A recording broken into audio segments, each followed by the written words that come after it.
जी बच्चों, हम कर रहे हैं एक्सरसाइज चैप्टर नंबर 11 के क्वेश्चंस और नेक्स्ट क्वेश्चन जो हम करने जा रहे हैं वो है 11.13। जी 11.13 की जो स्टेटमेंट है, give an example of natural process that involves an increase in entropy. I repeat, give an example of natural process that involves an increase in entropy. उसने कहा कि कोई भी नेचुरल प्रोसेस की एग्जांपल हो जिसमें इंट्रोपी इंक्रीज होती है।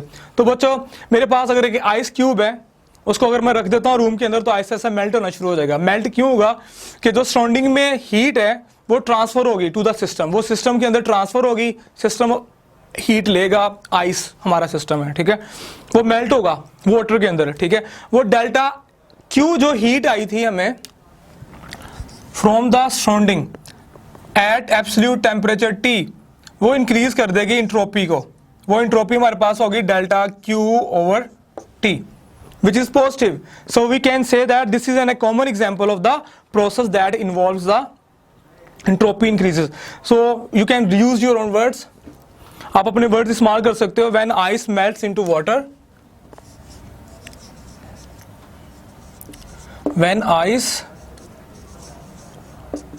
melts into water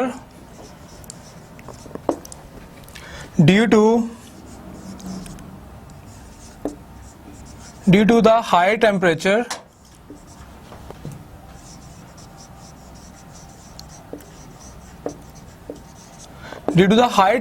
of the surrounding,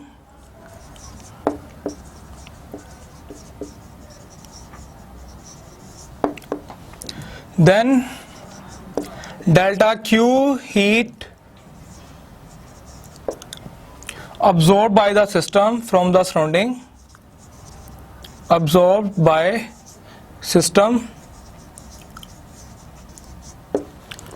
हमारे पास क्या है? आइस है। absorbed by system from surrounding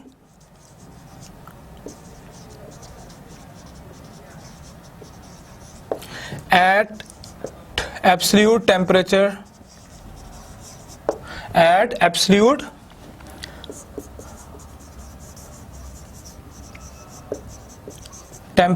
T, then the entropy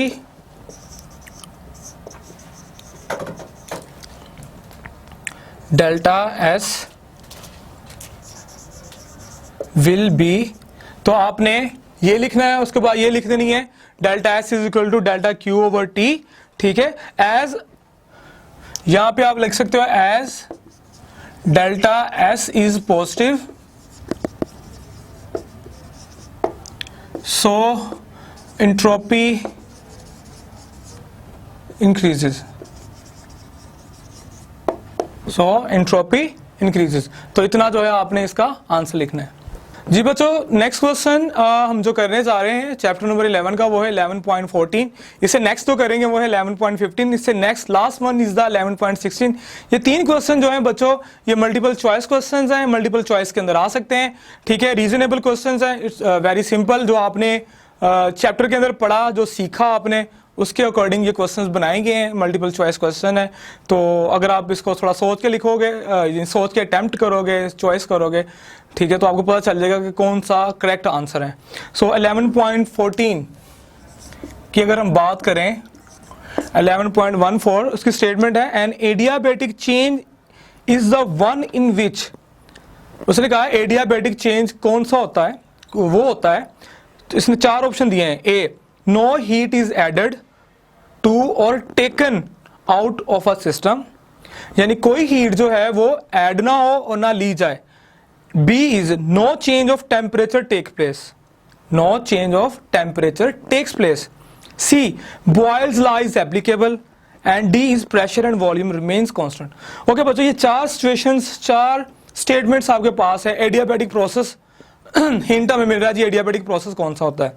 बच्चों, एडियाबेटिक प्रोसेस के अंदर हमने देखा था कि हमारा टेम्परेचर चेंज होता है, जबकि हीट जो होती है ना वो सिस्टम से लीव करती है ना एंटर होती है, ठीक है। तो इसके अकॉर्डिंग हमारा best answer is A, no heat enters or leave the system, enters or leaves the system. ठीक है, so the first choice is no heat is added or taken out of the system. This is the correct answer, option A. The next part, the next question is 11.15 which is same like 11.14. इसमें भी multiple choice हमें दी गई है 11.15 में. 11.15 करने जा रहे हैं बच्चों. Which one of the following process is irreversible process? इनमें से कौन सा प्रोसेस जो है वो irreversible process है? Number A, slow compression of elastic spring, slow evaporation of substance in an isolated vessel, slow compression of a gas, chemical explosion. चार option है जी. पहला है स्लोली हम कंप्रेस कर रहे हैं, ठीक है, इलास्टिक स्प्रिंग को.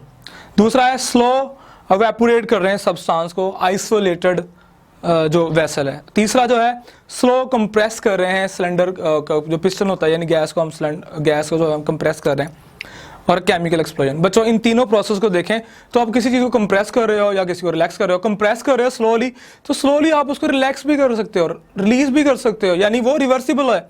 जबकि लास्ट वाले को अगर हम देखें, केमिकल एक्सप्लोजन, जब धमाका होता है, जो फ्रेगमेंट्स होते हैं बॉम्ब के, ठीक है, एक्सप्लोजन पार्ट के, उस सिस्टम को जो एक्सप्लोडेड होता है उसको दोबारा आप 100% उसी फॉर्म में, उसी इनिशियल स्टेट में नहीं ला सकते. सो the best choice is D.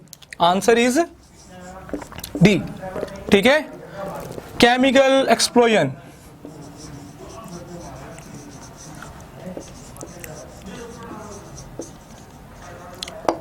Ji, chemical explosion जब होता है तो जब बस्ट होता है कोई सिस्टम, जब एक्सप्लोड होता है कोई सिस्टम, तब हम उसको दोबारा उसकी इनिशियल स्टेट में, उसकी ओरिजिनल फॉर्म में नहीं ला सकते. So it is a irreversible process. The last one is which is like question number 14 and 15. This is last question, 11.16. It is also a multiple choice type questions. An ideal reversible heat engine.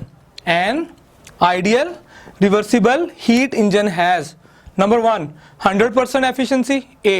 B. highest efficiency, C. an efficiency which depends on the nature of working substance, D. none of these. Okay बच्चों, ideal reversible system. Carnot cycle की तरफ जाते हैं, Carnot theorem की तरफ चलते हैं. तो कार्नट ने कहा था कि कोई भी सिस्टम जो है वो 100% एफिशिएंट नहीं हो सकता. हाँ, उसको हम मोर से मोर एफिशिएंट बना सकते हैं. ठीक है, ओके जी. पहली दो चॉइस में से हमारी जो बेस्ट चॉइस हमें नजर आ रही है वो है बी. थर्ड, सी की तरफ जाते हैं. An efficiency which depends on the nature of the working substance. Work के जो सेकेंड लॉ वो हमें बताता है, और जो कार्नट थ्योरम वो हमें बताता है कि जो एफिशिएंसी होती है किसी भी सब्सटेंस की, वो उस वर्किंग सब्सटेंस पर डिपेंड नहीं कर रही होती, जबकि वो टेम्परेचर T1 और T2 पर डिपेंड कर रही होती है. ठीक है, हमने एफिशिएंसी पढ़ा था ना, ईटा जो थी T1 minus T2 over T1. तो एफिशिएंसी हमारी टेम्परेचर पे डिपेंड करती है. ठीक है, हॉट और कोल्ड रेजरवायर पे किसी भी सिस्टम के, वो वर्किंग सब्सटेंस पे डिपेंड ही नहीं करती. तीसरा भी स्किप हो गया जी. चौथे पे चलते हैं, नन ऑफ दीज. तो बेस्ट ऑप्शन इज बी. हम किसी भी सिस्टम की 100% एफिशिएंसी गेन नहीं कर सकते, लेकिन we can make a system more and more efficient. So the best choice is B. Okay, more highest efficiency और more efficiency. Highest efficiency. So the answer is B.